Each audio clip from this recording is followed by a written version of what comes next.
In a few months, the world has rapidly changed. And we have an opportunity to use this moment to reimagine the world we live in forever. Powering transformation through bold thinking, big ideas, and brave action. This is Project Reset.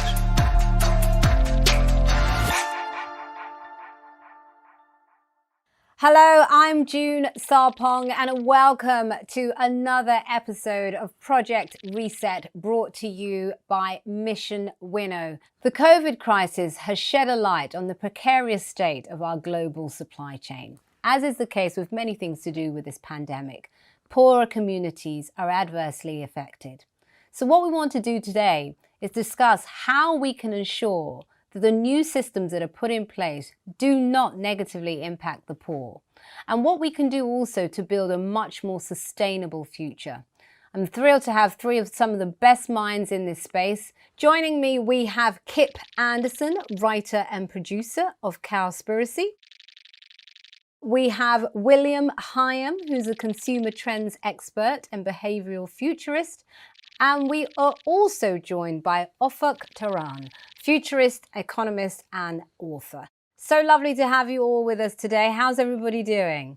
Wonderful. Thank you. So if I start with you first, William, how would you define consumption and what it means to be a consumer? Consumption, it used to be very much about buying things. It was Yes. always very much about, I'm going to buy this, I'm going to own it, it's mine. And I think increasingly now, consumption is about use. So we are moving from ownership towards accesship. We really are. So when I consume something now, increasingly I'm using it. Those of us that are privileged enough to think in those ways are much more mindful of the impact of what we're consuming. And actually, I suppose that's why we're seeing the growth of the sharing economy as well. I think the whole concept of access and sharing is as much about convenience, and it's as much about the desire for experiences as it is for a kind of a global understanding. But I think we are moving towards a much more globally aware society. There's a lot of things out there we're going to have to do as a global community if we're going to survive as a race. So I think people are starting to get their heads around that a little bit. Well, if anything has made us aware of that, it's the COVID crisis. There's no getting away from the global impact of that. If I come to you, Ufuk, what does consumerism mean to you, and what does it mean to be a consumer? Consumerism is just old school type of definition. We have to change this and we have to jump to prosumer. We have to find a way of defining things as hybrid and also use and practice in hybrid way. We cannot deny consumption, consuming at all, but we cannot use only producing. So altogether, everything should be working for the benefit of all of us and for the future. I think we have to change and reanalyze all these concepts, way of doing things and so on, once more by using the chance of this kind of pandemic or that kind of disruptive, transformational moments. Now, Kip, your movies speak to a generation and they force us to think about many of these issues. So from your perspective, what does that mean for you in terms of defining consumerism and obviously what it means to be a consumer?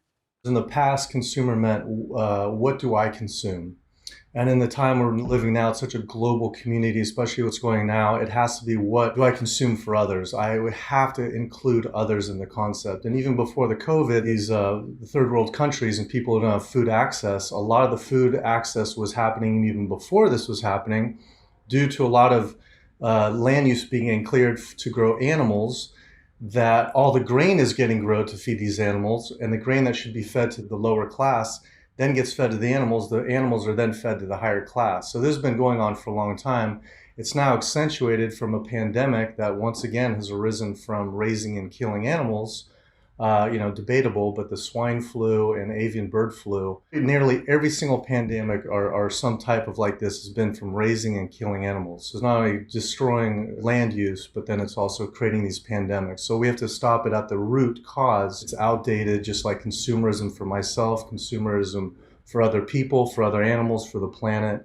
That's the future, and the future has to be now, or the next pandemic might be 10 times worse than that, and then some are predicting it'll be swine flu. It won't be even corona. How do you change behavior when meat consumption, particularly in America, is a way of life? And in looking at the data, people in the United States eat meat more than 5 times a week. I mean, that is a big shift in behavior that you are advocating for. It is. Any major movement had their time period where it doesn't have to be 100% of the population. Only 10% of the population has to believe in something, not even particularly do it.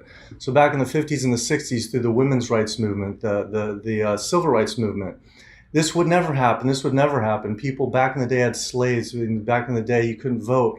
And then something happens and triggers. There's a consciousness that arises in a global community. Only 10% of the population has to happen, and it becomes by the elite. Like, if I'm an evolved being, this is what I do, then everyone follows suit. The only reason why China's eating meat as much as we do, they think it's the right thing to do, the cool thing to do. Now it's coming to this consciousness where we're not eating animals. We don't need to. We're at a holistic period of our time in our human ascension development where the elite class is not eating animals. We know it's not the right thing to do. And so it's happening very fast. It's one of the fastest movements in history, because not only does it have ethics of just not killing innocent animals and killing the planet, but it also has for your health benefits. But then you also have on top of it technology, where you have these meat burgers, Beyond Meat, Impossible, where you can't even tell the difference. But I think that's one of the interesting things, is that a lot of people who were against engineered food are starting to realise now that actually it's less bad than the alternatives. It's what was it Winston Churchill who said, the capitalism is bad compared to all the alternatives.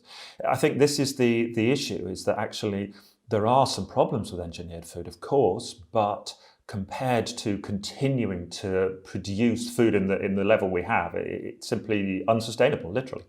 So how do you think, William, we've changed in the past few months? What sort of change in behaviour have you seen as a result of the restrictions that have happened through the COVID crisis? Well, I mean, I think yes, you talk about panic and panic buying. I think there's an understandable, a lot of what's happened over the last few months has been driven by a lot of fear and a little bit of hope, which is, people aren't understanding. They've not been helped particularly by the institutions that are supposed to be governing them. They've not been helped.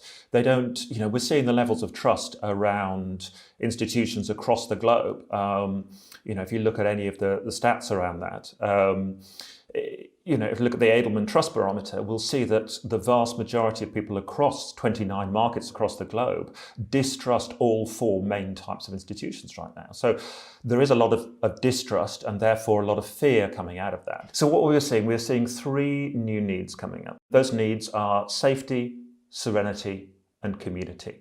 So safety is, on a very literal sense, is around hygiene, but it's also around keeping yourself healthy enough that nothing can get you. And it's being prepared for anything. So it's not just about this particular virus. It's about, we're starting to realize, hold on, anything could happen right now. We have to be safe, whether that's having a healthy immune system, whether that's being prepared and getting new skills in case actually we can't use the skills we have and we have to use more practical skills. So on that level, safety, security, preparedness, and so on. In terms of serenity, I think in the midst of all of this crisis and all of this stress, we're looking for some way to relax. It's peace of mind and peace and quiet. It's those 2 things. Peace of mind in terms of being able to sleep at night, feeling that actually we're doing the right thing. So there's a level of that, but also peace and quiet, a return to a kind of more natural state, trying to relax more, finding ways to be a bit more mindful. From that is a sense of community. And we've seen this on a very literal level, certainly across the UK, and we're seeing it across America and much of Europe. A realization of the importance of the local community. They've not necessarily had the support from upstairs, from the institutions, so they've had to look to their neighbours for support much more than they used to.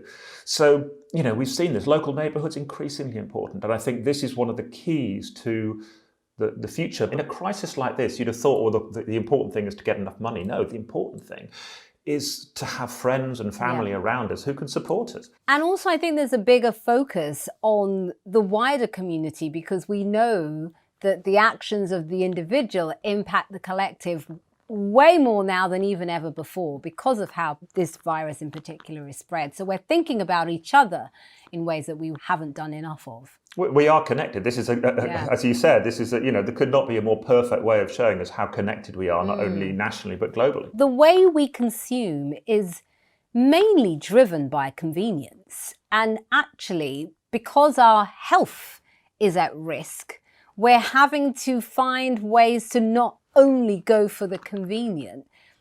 Obviously, particularly those that are from lower income communities don't necessarily have the luxury of not opting for the convenient. What do we do there? How do we level that playing field more, as it were?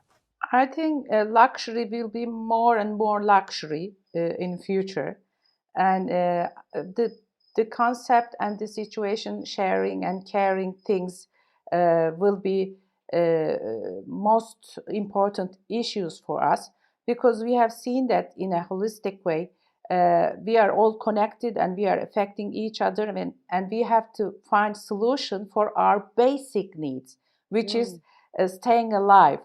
I think the pandemic gives us the fear of death once more, all together in every part of the world.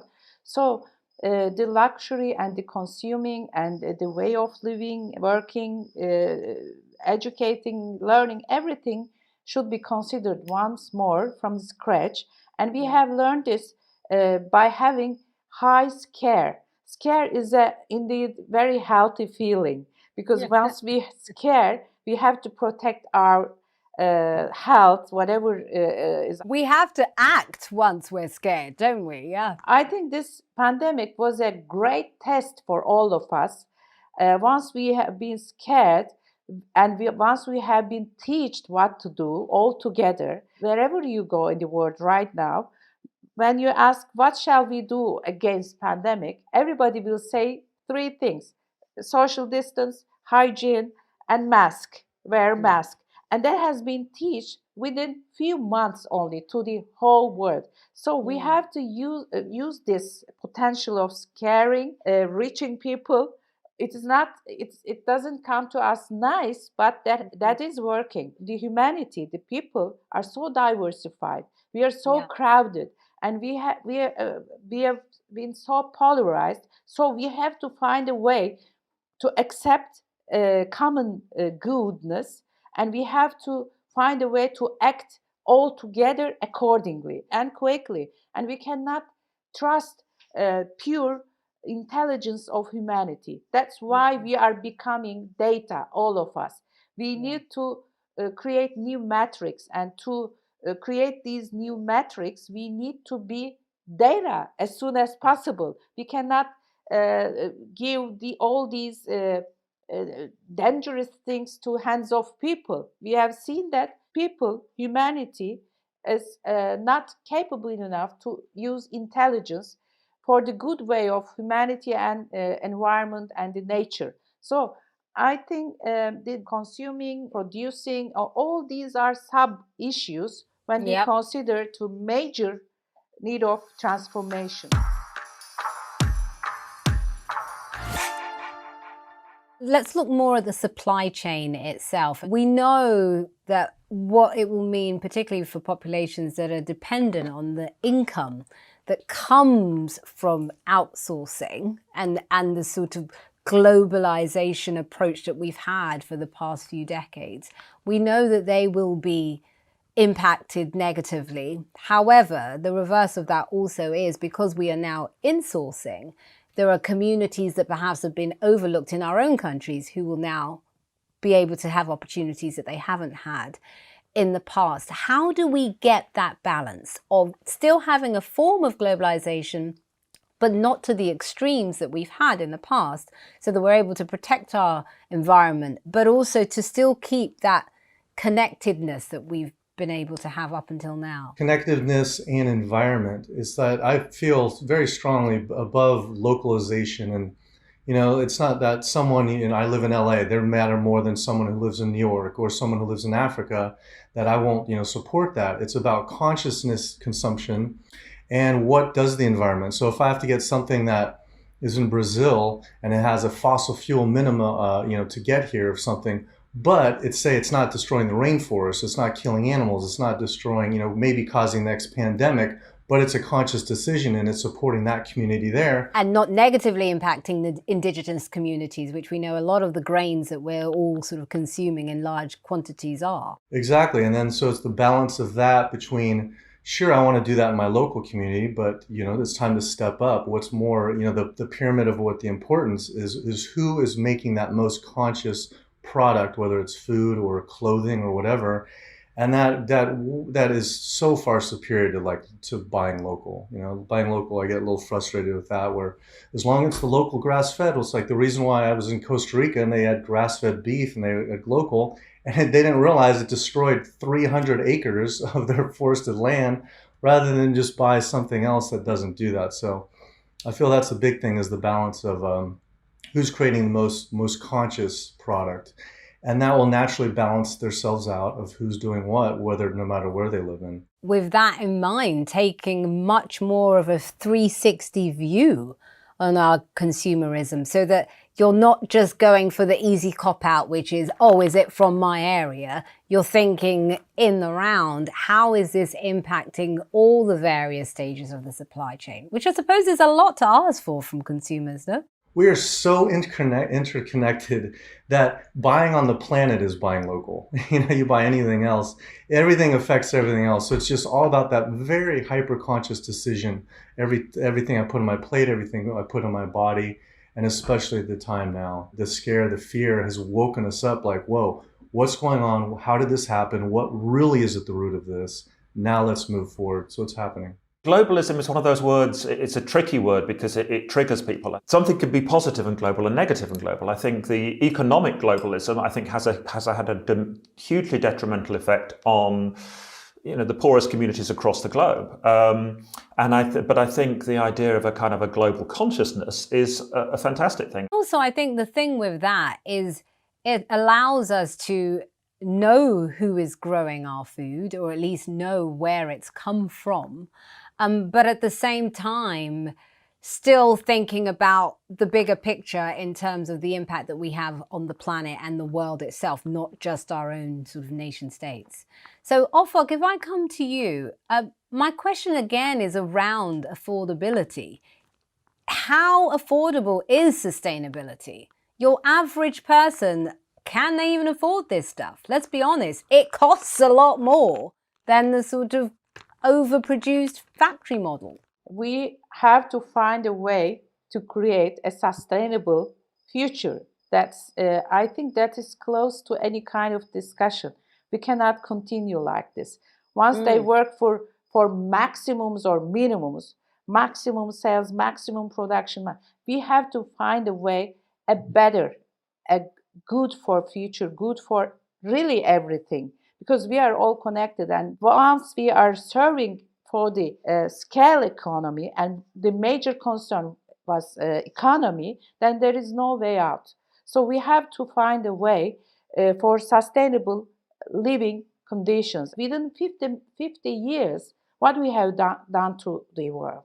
We are so crowded, and we have to make something to control. And I think the way is to trust on artificial intelligence, although the technology is sounding in negative way for most of the people, we have to be able to explain everything in data, and we have to create more rational metrics to manage the sources. But isn't it also an issue of economies of scale? In that if we're able to change behavior across the board with more people demanding more ethical ways of producing our food, whether that is locally or globally, then surely that becomes the standard, and that without question brings the price down. So isn't that also what we somehow need to figure out? We are all trying to reply or find a response to these questions by thinking that economic situation, monetary system, and the infrastructure of everything will not change. We know that the blockchain, the cryptocurrencies, and all the data economy, everything will change these standards as well. When we say income, we will be saying another thing in quite near future. So we are thinking still that the conditions will be staying the same, but that will not be so regarding the economics and that kind of issues. Whose responsibility is it? Is it the consumer, or is it the sort of responsibility of governments to make sure that we are informed to make better choices? Well, our choices, especially like lower income communities, are dictated by price, as you said. And our choices are just chosen because that's what we can afford. You buy a Big Mac because it's, $2.50. If you take away the subsidy, that Big Mac is around $14. So the most powerful thing you can do, especially as in America, I don't know, other countries, is to remove the subsidies. We take away the subsidies, either completely take it away, those prices skyrocket. Then the plethora of grains and vegetables and fruit that used to go feed the animals now is much cheaper because you have a wealth of more food. But what do we do with the jobs that are lost as a result of taking that's away the thing. the subsidies? It's a big misnomer that they think the animal agriculture produces a lot of jobs. It's not. It's a factory farm industry. I think it's 98% of all foods factory farm, grass-fed, and that whole free range is a whole misnomer. That's a false theory. So that is the most easiest, direct, powerful thing we can do, is just shift the subsidies.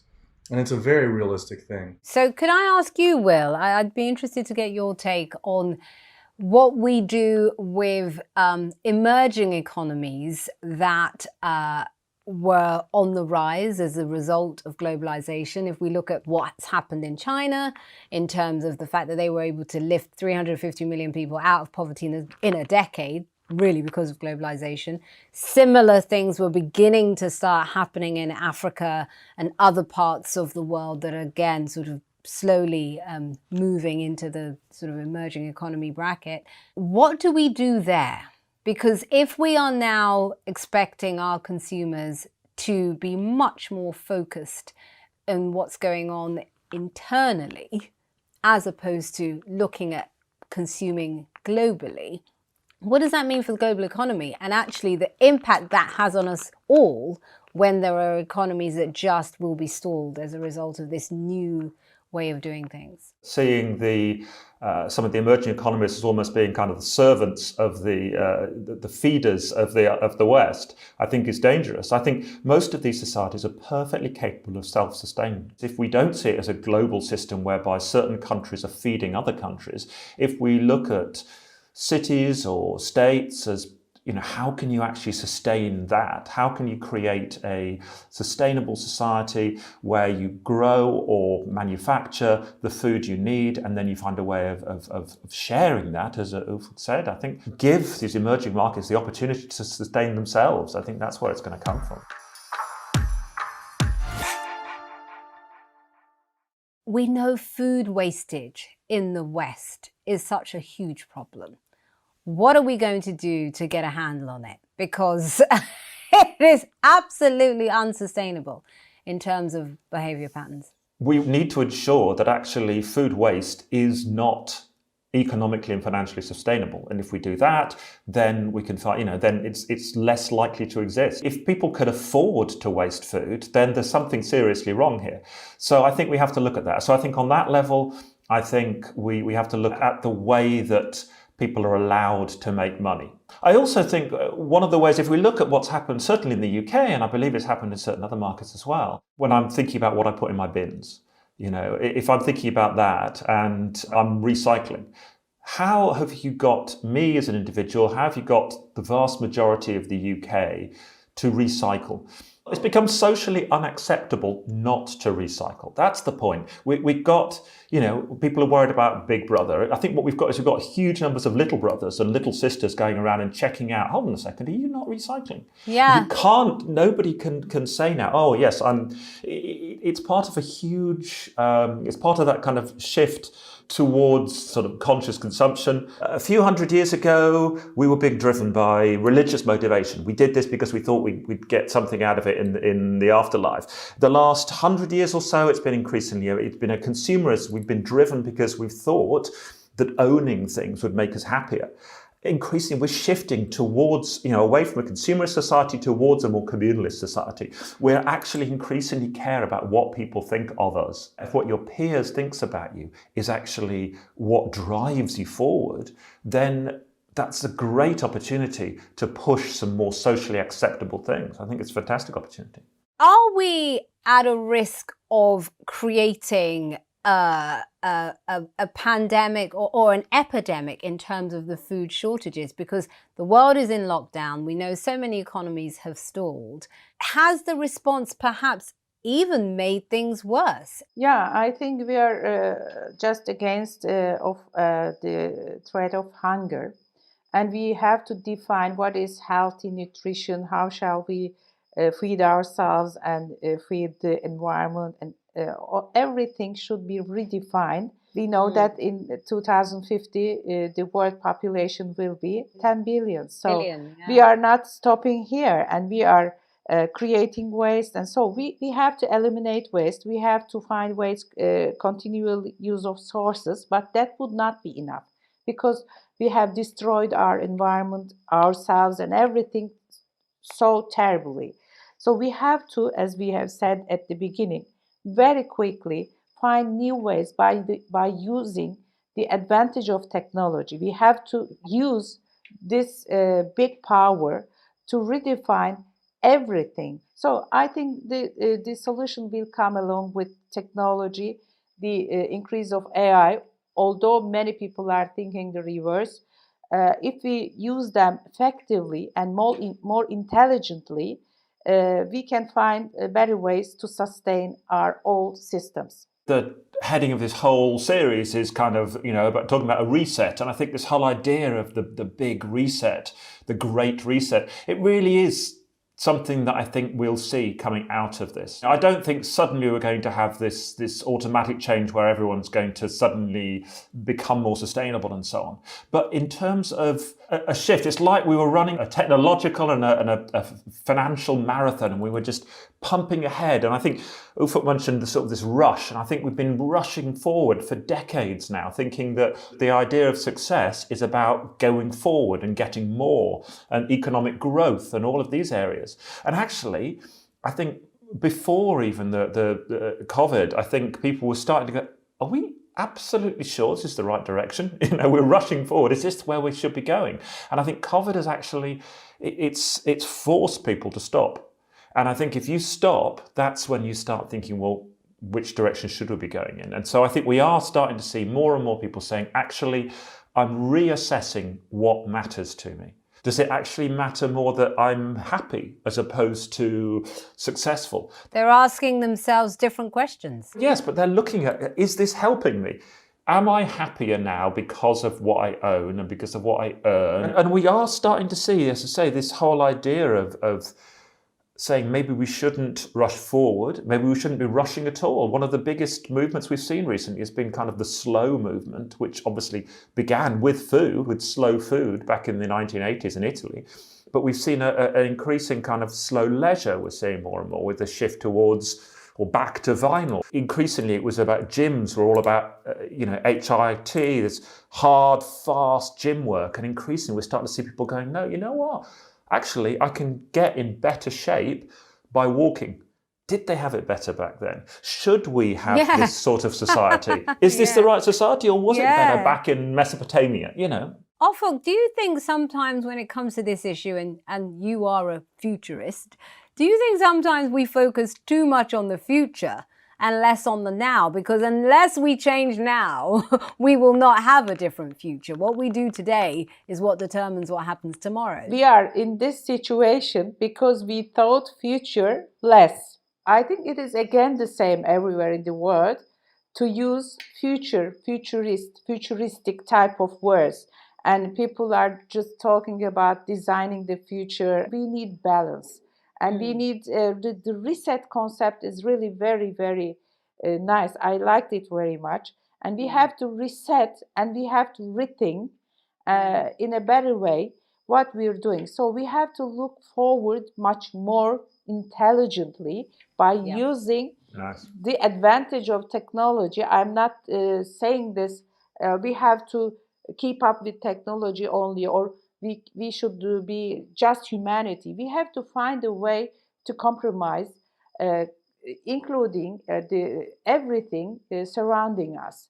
So I think these are the times to think about, but thinking is not enough. We have to be visionary doers. We have to create new visions, but at the same time, we have to act accordingly. So we cannot talk whole or everything, talk and talk. And all of us should be activists as well. Yeah. Acting, controlling, correcting, and we are still capable. We still have chance to change many things all together. And I trust on this. I'm quite positive, still quite positive. Brilliant. Well, as a futurist, I'm going to listen to what you say, because if you're hopeful, clearly you're seeing something we will that's coming down. succeed. Exactly.